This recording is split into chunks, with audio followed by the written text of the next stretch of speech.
एक राखाडी कोंबडा असतो जंगल, तो म्हणला तरी तुम्ही या जंगलामध्ये फिरलात ना, हा आवाज तुम्हाला आल्याशिवाय तुम्हाला जंगल बघल्याशिवाय मजाच येणार नाही. सकाळ सकाळ तुझा आवाज काढतो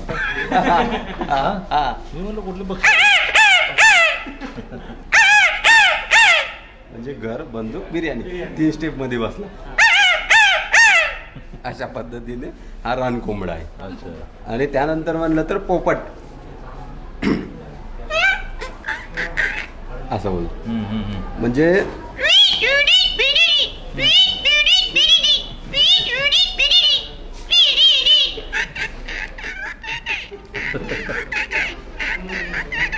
अशा पद्धतीने पोपट बोलतो. किंवा कोंबडा म्हणलं तरी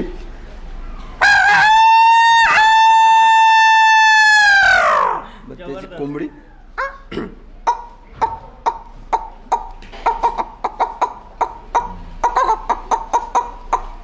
अशा पद्धतीने त्यांचा. मोराचा म्हणलं तर आवाज येतो तुला? मला 200 आणि पक्षी येतात माझ्याकडे ओरिजिनल. होय, तुझ्यावर जायला पाहिजे जंगलात. नक्कीच. माझ्याकडे चितळ येतात, हरिण येतात किंवा सगळे प्राणी पक्षी माझ्याकडे येतात आवाज काढल्यावर. अच्छा. चितळ जरी ओरडलं ना,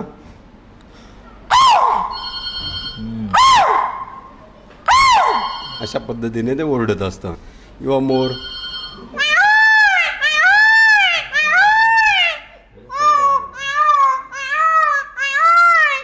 अशा पद्धतीने, किंवा कोकिळा.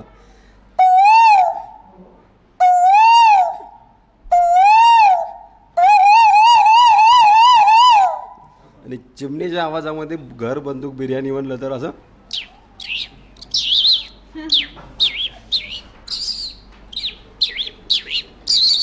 अशा पद्धतीने ती म्हणेल. घर बंदूक जाऊन तुला भारी आवाज काढतो. चिमण्या घर बंदूक म्हणायला लागलं मग अवघड व्हायचं. तर सगळ्यांनी नक्कीच 7 एप्रिलला घरबंदूक बिर्याणी हा चित्रपट गृहात जाऊन बघावा. कारण ट्रेलर बघितला का? बघितला ना, खूप आवडतो. मी सरांचा आणि तुमचा सगळ्यांचा फॅन आहे. मी किती दिवसापासून तुम्हाला फॉलो करतो आणि प्रत्येक आवाजांबद्दल किंवा निसर्गाबद्दल माझा एकच मेसेज असतो की सर जसे निसर्गाबद्दल काम करतात तसे तुम्ही पण निसर्गाबद्दल आणि त्यांना जागरूक करण्यासाठी आपण हे काम करूयात. आणि चांगल्या पद्धतीने निसर्ग वाचवला तर नक्की आपलं जीवन सुदृढ राहील. हाच माझा मेसेज मी इथं दररोज देत असतो. प्रत्येक आवाज, मच्छर म्हणलं तरी आवाज असतो माझ्याकडं.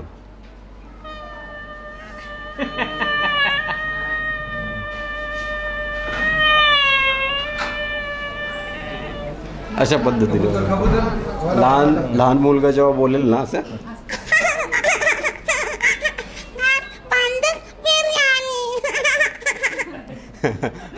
भारी कलाकार आहे. अशा पद्धतीने त्यांच्या. तुला कसं काय आवड लागली ही आवड कशी लागली तुला? घर बंदूक बिर्याणी 7 एप्रिलला थिएटरमध्ये बघा, असं लहान मुलाच्या आवाजात.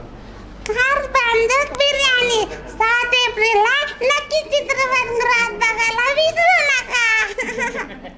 अशा पद्धती. मी शेळ्या राखायचो गावाकडचा. मी गावरान आहे, म्हणजे हिंगोली माझं गाव. तर हिंगोलीमध्ये मी शेळ्या राखून आवाज काढून बोलवायचो. मी माझ्या शेळीला कधी मारायचो नाही. आवाज काढली की शेळी येते. मग माझ्याकडे व्हरायटी आहे त्यांच्या. आजारी पडली, सर्दी झाली की व्हरायटी चेंज.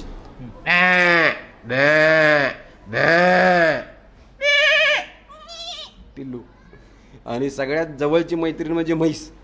म्हशीच्या पाठीवर बसून तिला राखायला न्यायचं ते काम माझं. कारण चिखलानी पाय भरायचे ना माझे. मग आयडिया काय करायची, तिच्यात बसायचं म्हणजे म्हशीला आवाज काढून बोलवायचो.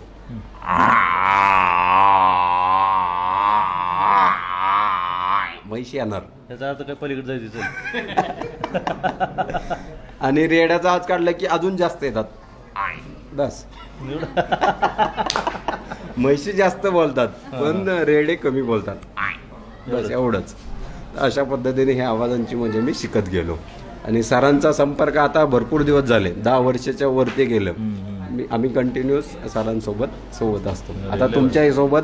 आणि आपल्या चित्रपटाला सगळ्यांनी बघावं, तरुण पिढीने बघावं. आणि त्यातली जी एनर्जी आहे, डान्स मी कंटिन्यू बघत असतो.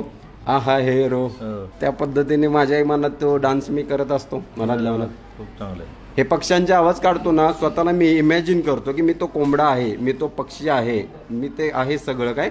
म्हणून तेवढ्या चांगल्या पद्धतीने आवाज काढतो मी. खूप सदिच्छा तुला. भारी. कलाकार तुला माहित होतं का? नाही सर आता माहिती झालं. तुम्ही इकडचे ना दोघं पण. नाही मी 100 किलोमीटर दूर राहतो. अच्छा निगोली आणि तुझं अंतर आहे. हा पण बरं झालं दोघं ओळख झाली. नक्कीच मी पुढच्या वेळेस अजून या जंगलातले वाघांचे आवाज यांचे आवाज मी आपण जरा करू की बसून परत ऐकू खतरनाक आवाज काढतो एकदम भारी. थँक्यू मस्त तुला खूप सारी इच्छा चालेल स्ट्रॉंग आहे. Thank you thank you.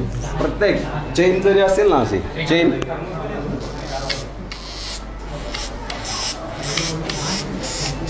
तुला नादच लागला.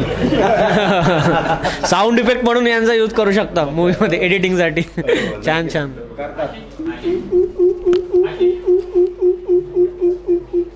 असा तो भारद्वाजचा आवाज येतो ना तो लकी बर्ड म्हणतात किंवा खंड्या म्हणजे ह्याच्यात बी ती स्टेप बनवू शकते घरबंदूक बिर्याणीची अशी.